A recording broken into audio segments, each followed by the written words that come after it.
concert that featured one of our fine arts. We have the recap. Plus, as the year wraps up, one of our academies is finishing their senior projects. And Hayden Hall is back in studio for a sports update. I'm Javier Rivera Cordero. And I'm Julia Hurst. All this and more coming up on NHSTV Live.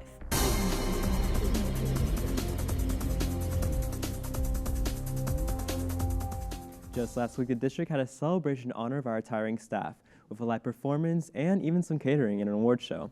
I went out and interviewed some of the members of our chamber orchestra to see what it's like in performing in such a professional setting. I'm here with Nona Fia, one of the performers of this Inspire celebration. Now, can you tell us, how was it like performing in celebration? It was awesome. It was definitely a different experience just because there was a lot of people and they were all enjoying their time. So it's like we were like in the background and everyone was just enjoying the company, which I thought was cool that we were contributing to that.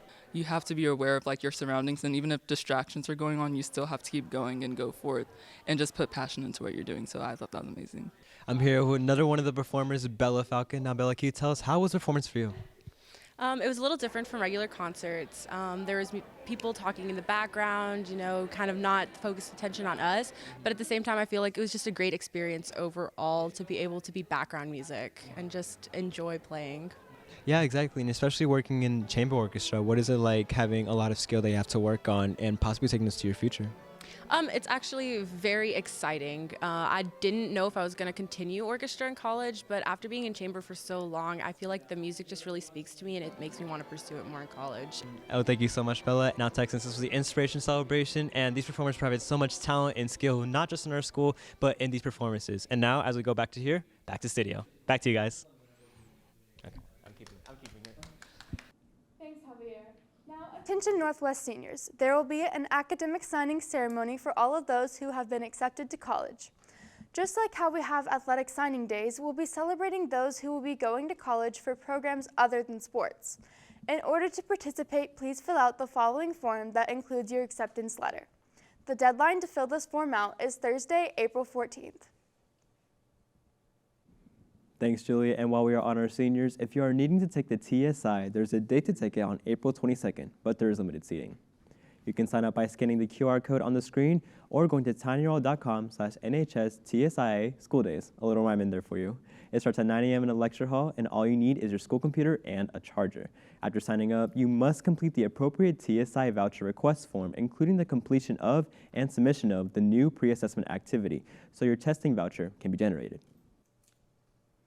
Now, as the year comes to a close, the STEM Academy seniors are wrapping up their final big projects.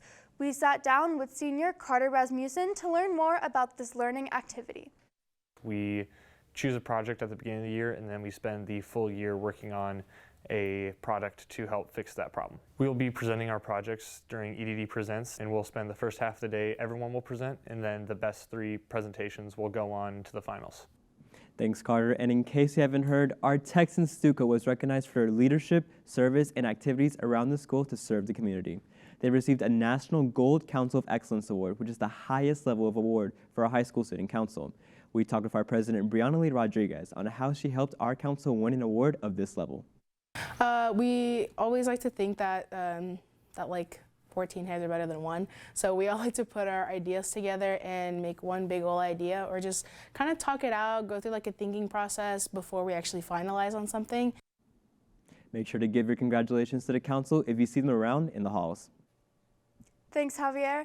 Now, speaking of our Stuco, they put together a beloved event. Powder Puff is coming back to Northwest. The game will be played May 24th, but if you are interested in playing, you need to fill out the Google form by this Wednesday at 4 p.m. If picked, you will be notified the following Wednesday, the 20th, and a $20 participation fee is required. A total of 25 players are needed, plus cheerleaders and coaches. You can go to the link at tinyurl.com/NHSPowderpuff22.com to sign up.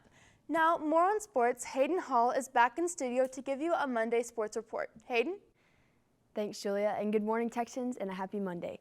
Starting off this week's sports update, our Texans softball team played Friday evening against the Denton Broncos, sweeping the board 11-1. Our Texan baseball also played Friday evening against the Richland Royals, winning 8-2. Way to go, Texans. And then both teams will also play tomorrow night. Softball will play at home against Colleyville Heritage, with JV at 5:30 and varsity at 7. Baseball will face off against Denton at home at 7:30, so make sure you go support our Texans. Our track stars also competed Friday and Saturday in the district meet with our girls 4x100 team, Anaya Potter, Kennedy Tatum, Kaylee Scott, and Lyric Butcher, placing first and qualifying for area.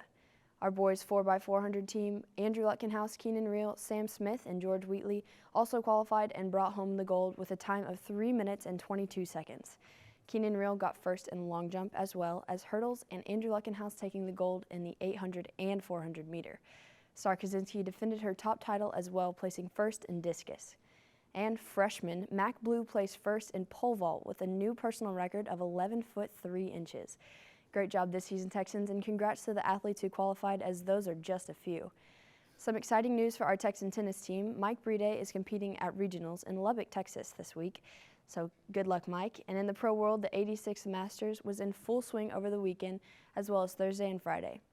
This year's champion is Scotty Scheffler, finishing with a total score of 278, and his prize was $2.7 million in the iconic green jacket. And now that spring is finally here, that means baseball is here for our Texas Rangers as well. They will play this afternoon at 3:05 p.m. against the Colorado Rockies for the home opener, so make sure you tune in. And that's all I've got for you, Texans. Now let's check out this week's Movie Monday.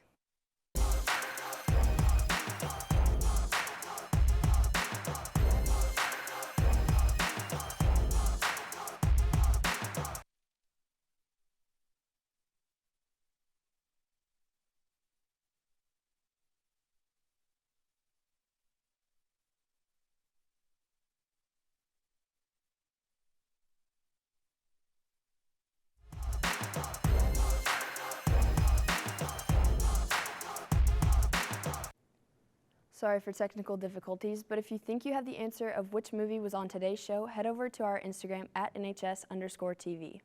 And be sure to tune into tomorrow's show for a new episode of Car Talks with Chris. And also a story on one group here at Northwest that got the chance to take a very exciting field trip.